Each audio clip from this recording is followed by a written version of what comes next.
Wapenzi wasikilizaji na wafuatiliaji wa vipindi vyetu ndani ya channel yetu ya CMTV, ninawakaribisha wakati tena katika mfululizo wa masomo yetu, na leo hii tutaanza series nyingine tena juu ya habari za kujitambua. Na nimewiwa kuanza kuzungumza juu ya sehemu tatu za mtu. Na kabla ya kuanza, ninawakaribisha tupate kuomba. Baba yetu wa mbinguni, tunalitukuza jina lako kwa wakati mzuri.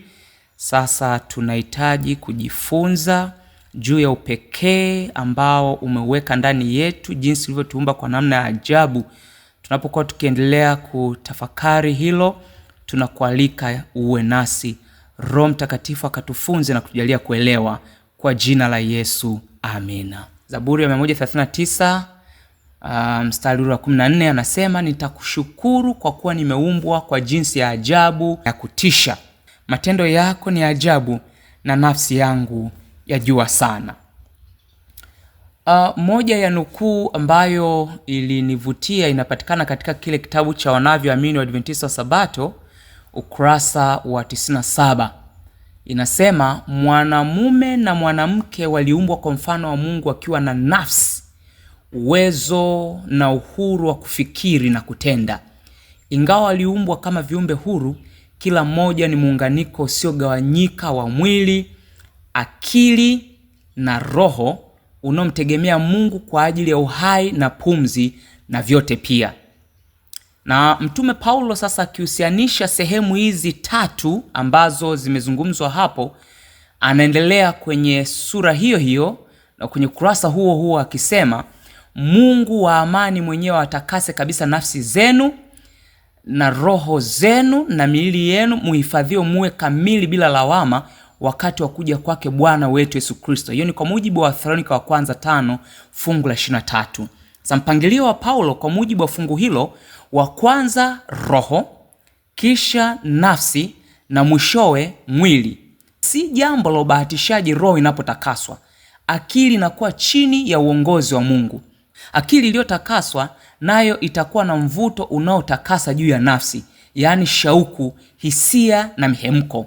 Watu ambao ndani yao utakaso huu unatokea hawatatumia miili yao vibaya, hivyo afya ya miili yao itastawi, na hivyo mwili unakuwa zana inayotakaswa ambayo kwayo Mkristo anaweza kumtumikia Bwana na Mwokozi wake.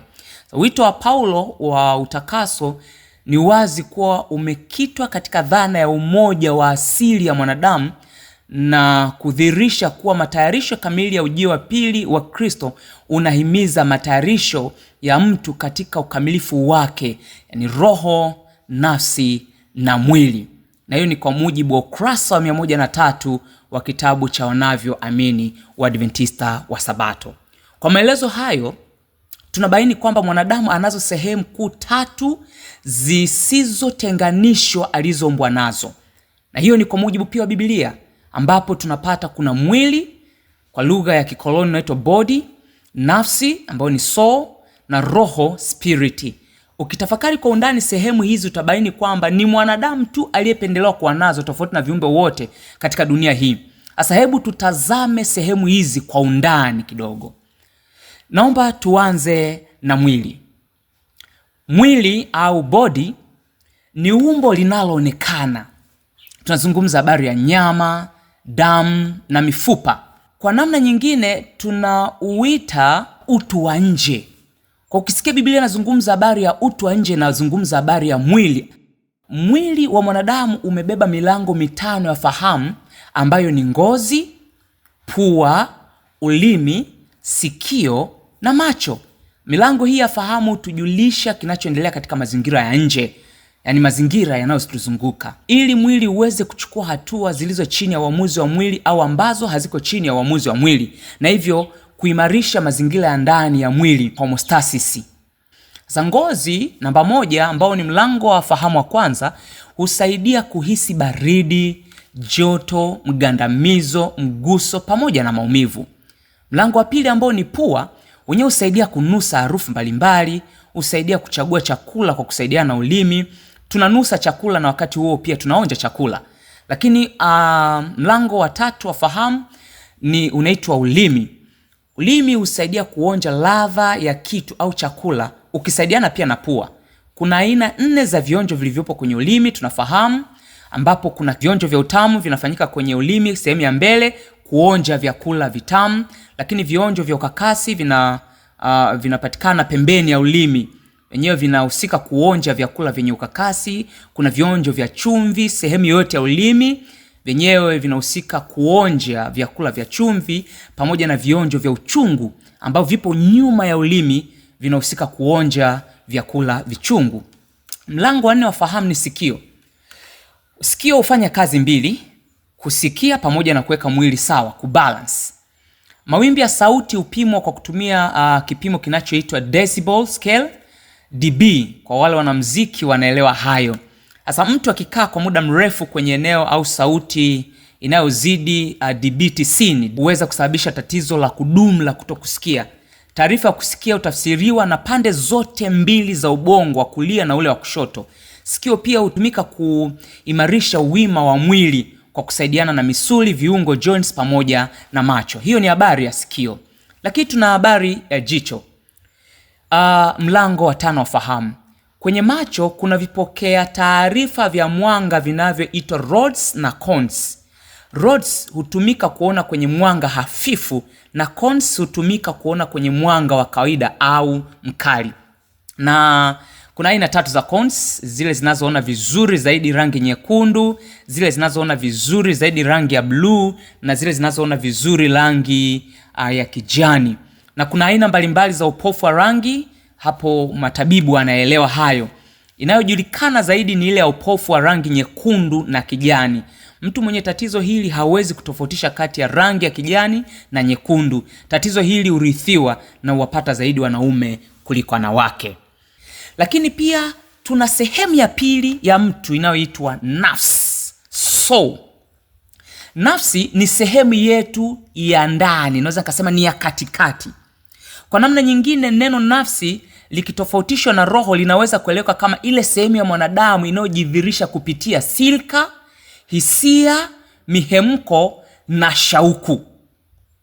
Biblia inasema, bali agano hili ndilo nitakalolifanya na nyumba ya Israeli baada ya siku zile, asema Bwana, nitashitia sheria yangu ndani yao na katika mioyo yao nitaiandika, nami nitakuwa Mungu wao nao watakuwa watu wangu. Ni kwa mujibu wa Yeremia 31 fungu la 33.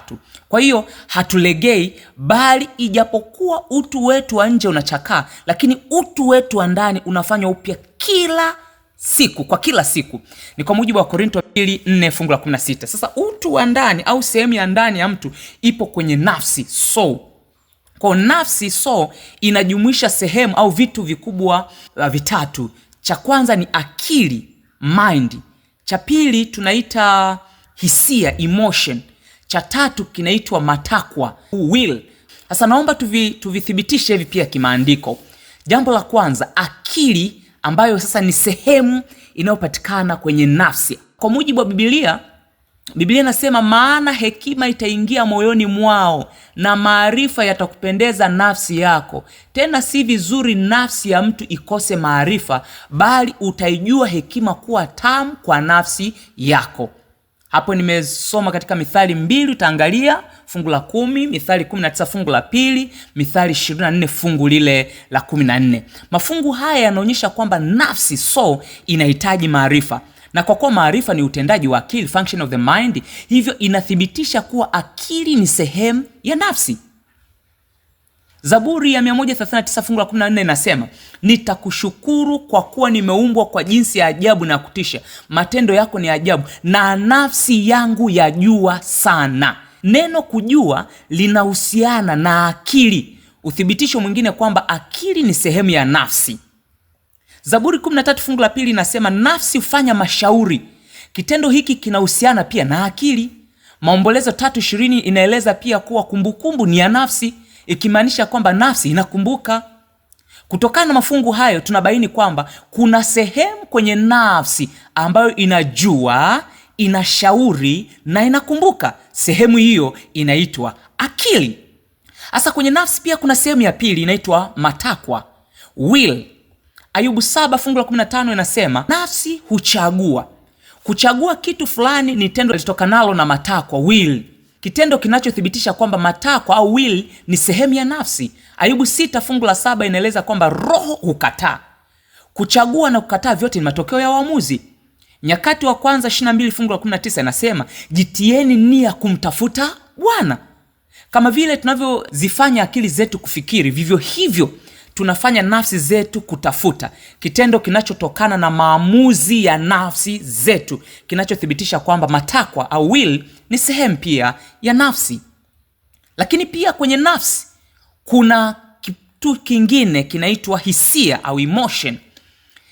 Hisia au emotion ni sehemu ya tatu ya nafsi. Vipengele vya hisia ni pamoja na upendo, chuki, furaha, maombolezo na kadhalika. Hasa yapo mafungu yanayothibitisha hilo. Wimbo ulio bora 1 fungu la 7 utasoma, Zaburi ya 42 fungu la 1, Zaburi ya 107 fungu la 18, Isaya 61 fungu la 10, Samueli wa kwanza 30 fungu la 6. Hayo yote yanaonyesha kuna hisia za upendo, chuki, furaha, maombolezo na kadhalika kwamba zipo kwenye nafsi au soul, kuthibitisha kwamba kwenye nafsi ipo sehemu inayoshughulika na hisia au emotion. Sasa hizi ndizo sehemu zinazopatikana kwenye nafsi.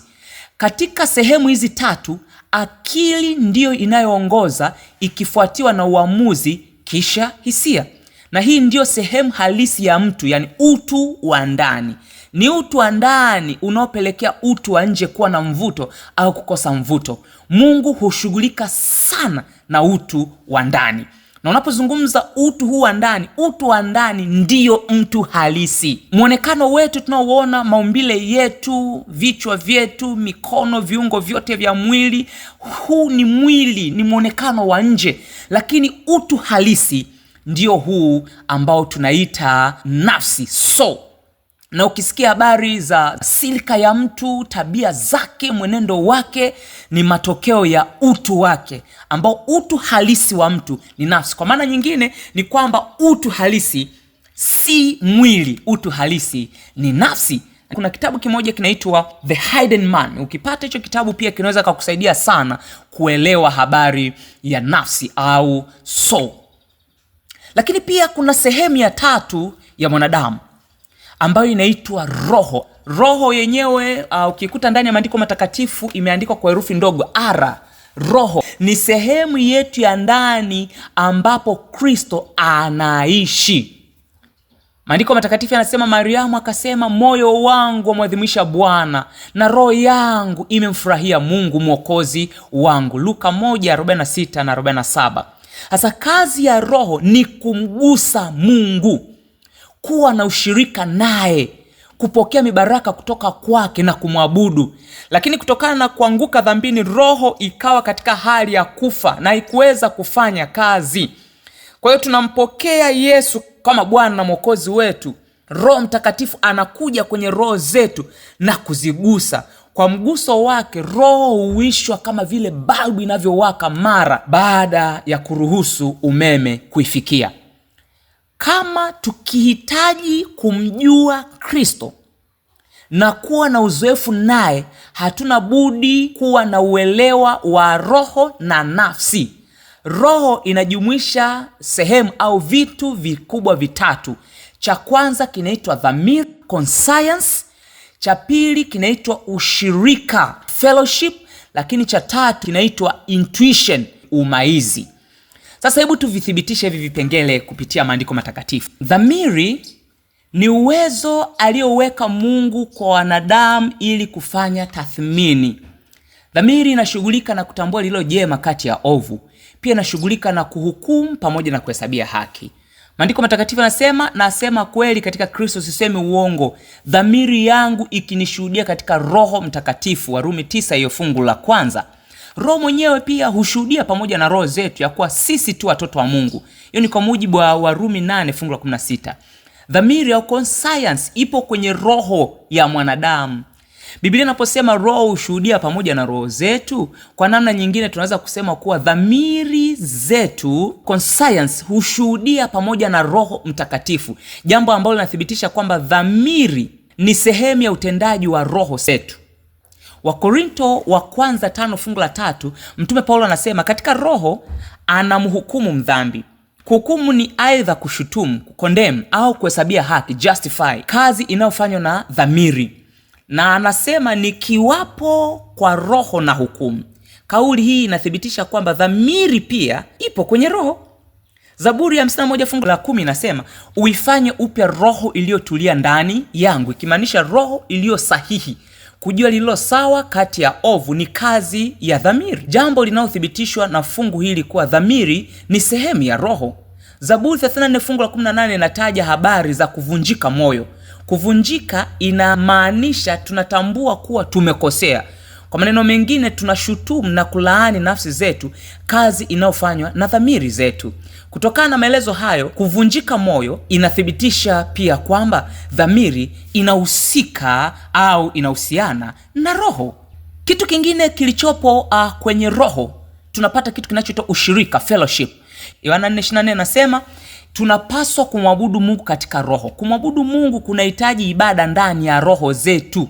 Kumwabudu Mungu ni kumgusa Mungu na kuwa na ushirika naye, kitendo kinachothibitisha kwamba ushirika upo katika roho. Warumi 1:9 na Warumi 7:6 inataja habari za kumtumikia Mungu kuwa ni tendo la ushirika, kwamba ushirika ni sehemu pia ya roho. Waefeso 6:18 inaonyesha kuwa kuomba ni kufanya ushirika na Mungu. Kuomba katika roho inaonyesha kwamba ushirika pamoja na Mungu ni jambo linalofanyika kwenye roho. Luka 1:47 inasema na roho yangu imemfurahia Mungu mwokozi wangu. Hii inaonyesha roho ya mwanadamu imemgusa Mungu, ikithibitisha kuwa ushirika ni sehemu ya roho. Pia Wakorinto wa kwanza 6:17 inasema lakini yeye aliyeungwa na Bwana ni roho moja naye. Kwa hiyo ushirika wa kweli unamaanisha kuwa roho moja na Bwana na unafanyika rohoni. Jambo la tatu linalopatikana kwenye roho ni umaizi, intuition. Intuition ni uwezo wa kuhisi jambo ambalo ni la kweli pasipokuwa na uthibitisho. Mfano, mwanandoa anaweza kumtazama mwenzi wake kisha akahisi kuwa mwenzi wake anamdanganya, kitendo ambacho ni kweli lakini hana uthibitisho kwa swala hilo. Wakorinto wa kwanza 2:11 Biblia inasema maana ni nani katika binadamu ajuaye mambo ya binadamu ila roho ya binadamu iliyo ndani yake? Vivyo hivyo na mambo ya Mungu hakuna anayeweza ila roho wa Mungu. Kumbuka, roho inayozungumzwa hapo, roho ya binadamu ni ya herufi ndogo, lakini roho wa Mungu ni herufi kubwa. Fungu hili linadhihirisha kwamba roho ya mtu inaweza kujua mambo ambayo hayajulikani na nafsi. Sambamba na hilo, roho ya mwanadamu inaweza kupambanua yale ambayo nafsi haiwezi kuyapambanua. Kutokana na hili, tunaweza kuthibitisha kuwa kuna kitu cha ziada kwenye roho zetu. Nafsi zetu zinaweza kujua mambo kwa kufikiri na kupitia uzoefu, lakini roho haiwezi kupambanua mambo kwa kutumia vitu hivyo. Kwa muktadha huo, tunaweza kuthibitisha kwamba intuition ipo kwenye roho zetu. Mambo ya Mungu yanahisiwa kwenye sehemu ya intuition katika roho, lakini yanaeleweka kupitia akili iliyo kwenye nafsi, kwa mujibu wa Warumi 12 fungu lile la 2. Sasa wapendwa, tumeangalia sehemu kubwa 3 za mtu. Sehemu ya kwanza tumesema inaitwa mwili, body. Na mwili umebeba milango 5 ya fahamu. Na nikueleze kidogo, milango 5 ya fahamu ndio inayotumika kimwili kulisha akili. Akili inakuzwa kupitia milango ya fahamu. Kwa hiyo shuleni hatuendi kuongeza akili, maana akili tayari ipo, ila akili inakuwa activated kupitia milango 5 ya fahamu. Kwa hakuna mtu asiyekuwa na akili, wote wana akili. Lakini inategemeana mtu anatumiaje milango ya fahamu kuendelea kuactivate akili yake au kudeactivate. Yaani unaweza ukaikuza akili au ukaidumaza kupitia milango yako ya fahamu. Hiyo ni kwa mujibu wa kimwili. Kwa ufupi, tumeona mtu anazo sehemu kubwa 3. Sehemu ya kwanza ni mwili. Sehemu ya pili ni nafsi. Sehemu ya 3 ni roho. Sehemu ya kwanza ambayo ni mwili umebeba milango 5 ya fahamu. ambayo ni ngozi, pua, ulimi, sikio na jicho. Nafsi imebeba vitu vikubwa vitatu. Cha kwanza ni akili, mind. Cha pili ni matakwa, will. Cha tatu ni hisia, emotion. Alafu roho pia imebeba vitu vikubwa vitatu. Cha kwanza ni dhamiri, conscience. Cha pili ni ushirika, fellowship. Na cha tatu ni umaizi, intuition. Mwili upo nje unaonekana. Katikati kuna nafsi, soul. Ndani kabisa kuna roho. Ni sawasawa na nichukue embe. Ganda la nje lililofunika umbo linaitwa mwili. Ile nyama ya katikati inaitwa nafsi. Kokwa la ndani linaitwa roho. Nadhani hapo, mpenzi msikilizaji, unaweza ukawa umenielewa. Sasa kuna kitu kingine kinachoitwa moyo. Moyo ni sehemu gani ya mtu kwa mujibu wa Biblia? Biblia inaposema kwenye kitabu cha Mithali 4:23, linda moyo wako kuliko yote uyalindayo, maana ndiko zitokako chemichemi za uzima. Sasa moyo ni nini? Na inamaanisha kuwa kuna sehemu nyingine ya nne ya mwanadamu ambayo inaitwa moyo? Jibu ni hapana. Moyo unajumuisha sehemu au vitu vinne. Vitu vitatu vilivyopo kwenye nafsi na kimoja kilichopo kwenye spiriti. Vitu vitatu vilivyopo kwenye nafsi, tuna akili, matakwa, kuna hisia. Na kitu kimoja kilichopo kwenye roho, hicho ni kipi? Kinaitwa dhamiri, conscience. Na sasa hebu ngoja tuvithibitishe hivi kupitia maandiko. Katika kitabu cha Mathayo 9:4 kwa habari ya akili, Biblia nasema, naye Yesu hali akijua mawazo yao akasema, mbona mnawaza maovu mioyoni mwenu? Kauli hii inaonyesha kwamba ndani ya moyo mtu anaweza kuwaza, na kwa kuwa mchakato wa kuwaza upo kwenye akili, hivyo akili ni sehemu ya moyo. Mafungu mengine ambayo unaweza ukasoma ni Mwanzo 6:5, Waebrania 4:12. Sasa akili pia haifanyi kazi kwa kujitegemea, bali inafanya kazi ikitegemea roho, ambayo ndiyo makazi ya Roho Mtakatifu, au inaweza ikategemea pia milango mitano ya fahamu. Matakwa pia au will inapatikana pia kwenye moyo. Biblia nasema katika Matendo 11:23, naye alipokwisha kufika na kuiona neema ya Mungu akafurahi, akawasihi wote waambatane na Bwana kwa kusudi la moyo. Kusudi ni sehemu katika matakwa, na katika Matendo ya Mitume kusudi ni sehemu katika moyo. Hivyo matakwa, will, ni sehemu ya moyo. Utaangalia pia kwenye Waebrania 4:12. Jambo la tatu, hisia, emotion. Yohana 16:22 nasema, basi ninyi hivi sasa mna huzuni, lakini mimi nitawaona tena, na mioyo yenu itafurahi, na furaha yenu hakuna waondoleaye. Na Yohana 16:6 inaonyesha kwamba moyo unahuzunika. Sasa kufurahi na kuhuzunika ni vipengele vya hisia. Hivyo kutokana na mafungu hayo tunaona kwamba hisia, emotions, ni sehemu ya moyo. Jambo la 4, dhamiri, conscience. Waebrania 10:22 anasema, na tukaribie wenye moyo wa kweli kwa utimilifu wa imani, hali tumenyunyiziwa mioyo, tuache dhamiri mbaya, tumeoshwa miili kwa maji safi. Kama tunataka kuwa na mioyo safi, lazima tuwe na dhamiri isiyo na hatia. Kwa mantiki hii, dhamiri ni sehemu ya moyo. Fungu lingine utakalotazama, mpenzi msikilizaji, ni Yohana wa kwanza 3 fungu lile la 20. Kutokana na ufafanuzi ambao tumekwisha kupata, tunabaini kwamba mwanadamu anayo sehemu ya nje, outward part, sehemu ya ndani, inward part, na sehemu iliyojificha inaitwa hidden part. Sehemu ya ndani ya mtu ni nafsi, soul, na sehemu ya mtu iliyojificha ni roho, spirit. Na moyo umejumuisha sehemu yote ya ndani na kipengele kimoja cha sehemu iliyojificha cha roho ambacho ni dhamiri. Kutokana na maandiko matakatifu, moyo ndio unaopaswa kushughulikiwa kwanza na si roho au nafsi, kwa sababu moyo umejumuisha sehemu zote za nafsi, soul, na sehemu muhimu zaidi ya roho ambayo ni dhamiri. Mahusiano yetu na Yesu yanapaswa kuanza na dhamiri. Ikiwa dhamiri itakuwa potofu, tunakuwa na uhakika kwamba hatupo sawa na Mungu pamoja na watu wengine.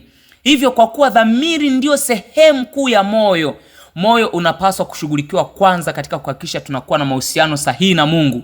Ndio maana Biblia inasema, linda moyo wako kuliko yote uyalindayo, maana ndiko zitokako chemichemi za uzima. Mithali 4:23. Kazi ya moyo ni kumpenda Mungu, na uliumbwa kwa kazi hiyo. Bila moyo hatuwezi kupenda. Biblia inasema, nawe mpende Bwana Mungu wako kwa moyo wako wote, na kwa roho yako yote, na kwa akili zako zote, na kwa nguvu zako zote. Marko 12:30.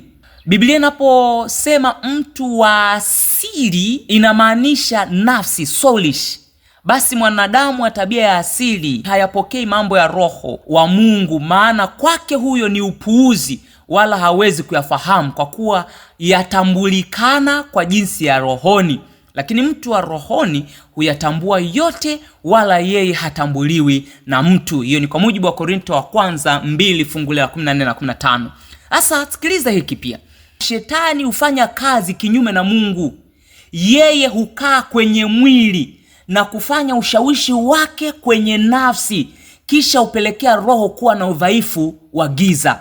Lakini Roho Mtakatifu hukaa kwenye roho, kisha upelekea nia kubadilishwa na mwili kuwa katika hali njema. Ndio maana Mtume Paulo anasisitiza tuenende kwa roho, si kwa mwili. Ni kwa mujibu wa Galatia 5.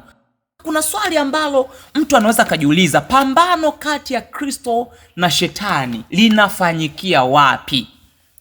Kumbuke uhalisia wa mtu ni nafsi. Shetani anatafuta sana kufanya makazi yake kwenye mwili, lakini Roho Mtakatifu anakaa kwenye roho zetu.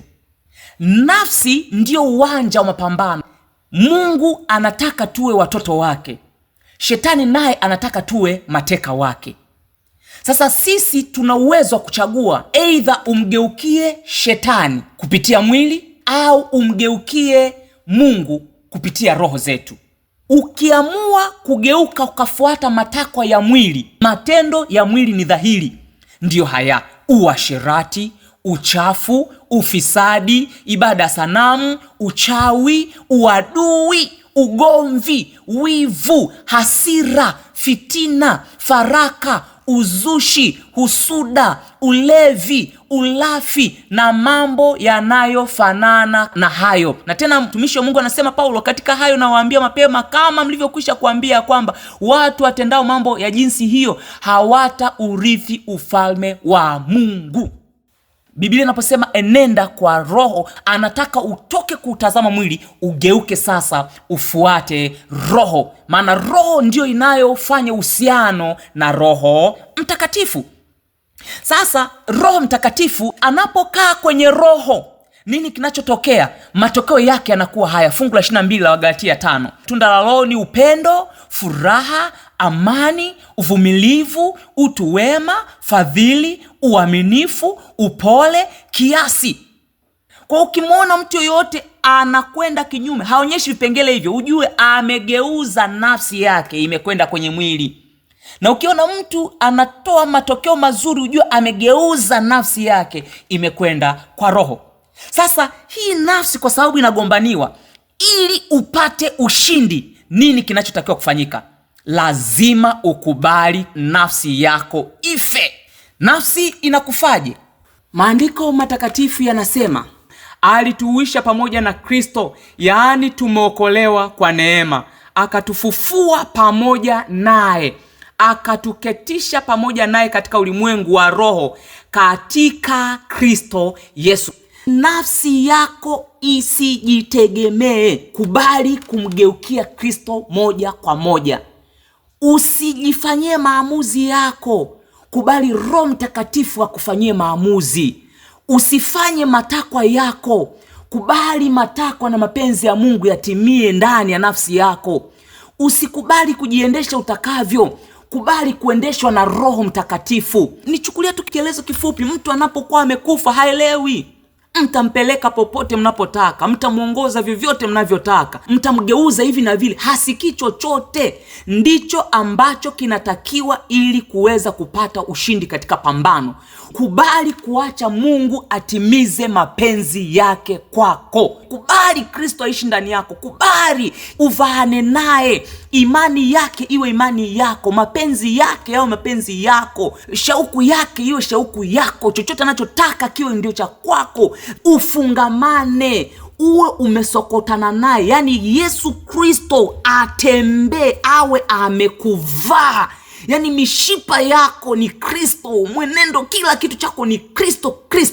Kristo ndiye atakuwa anaishi ndani yako. Nafsi yako itakuwa imelala. Na kitendo cha Kristo kuishi ndani yako, shetani automatically atapigwa kutoka kwenye mwili. Utakuwa umetakasika mwili, utakuwa umetakasika nafsi, utakuwa umetakasika roho, na utakuwa umeunganishwa kwenye mfereji ule wa mibaraka, tayari kupokea baraka zote kutoka kwa Mungu zinazokusudiwa kwenye maisha yako. Mungu akutie nguvu. Ninachokuombea ni hiki: Mungu wa amani akutakase nafsi yako, atakase mwili wako, aitakase roho yako, akutengeneze uwe tayari kwa ajili ya kuokolewa, kwa jina la Yesu, amena. Baba wa mbinguni, tunashukuru kwa kuwa umetuumba kwa jinsi ya ajabu na ya kutisha. Kumbe pambano tulilo nalo ni kali, ambalo ukweli usiopingika, kama wewe usipoendelea kutuvuta kukutazama wewe, hakuna mtu yeyote atakayepata ushindi. Ni kupitia tu kukugeukia wewe, nafsi zetu zikafa, Yesu ukaishi ndani yetu, ndipo shetani anaweza akafukuziwa mbali kutoka katika miili hii iliyokwisha kuanguka dhambini. Ninakusihi, tunapofungua mioyo yetu, ingia ndani yetu, ingia ndani ya roho zetu, tuumbe, tufinyange upya, tufae kwa ajili ya kuokolewa. Tumejikabidhi kwako, na namkabidhi mpenzi msikilizaji mikononi mwako. Tuumbe upya kuanzia sasa. Kila mmoja ajichunguze. Kama kuna mtu alikuwa ana chuki, ana kiburi, ana husuda, ana masengenyo, kupigana vijembe na mambo mengine kama hayo, ninaomba sasa Roho Mtakatifu atugeuze, na ageuze mioyo yetu kugeukie wewe, ili tupate mabadiliko ya kweli, kwa jina la Yesu, amina.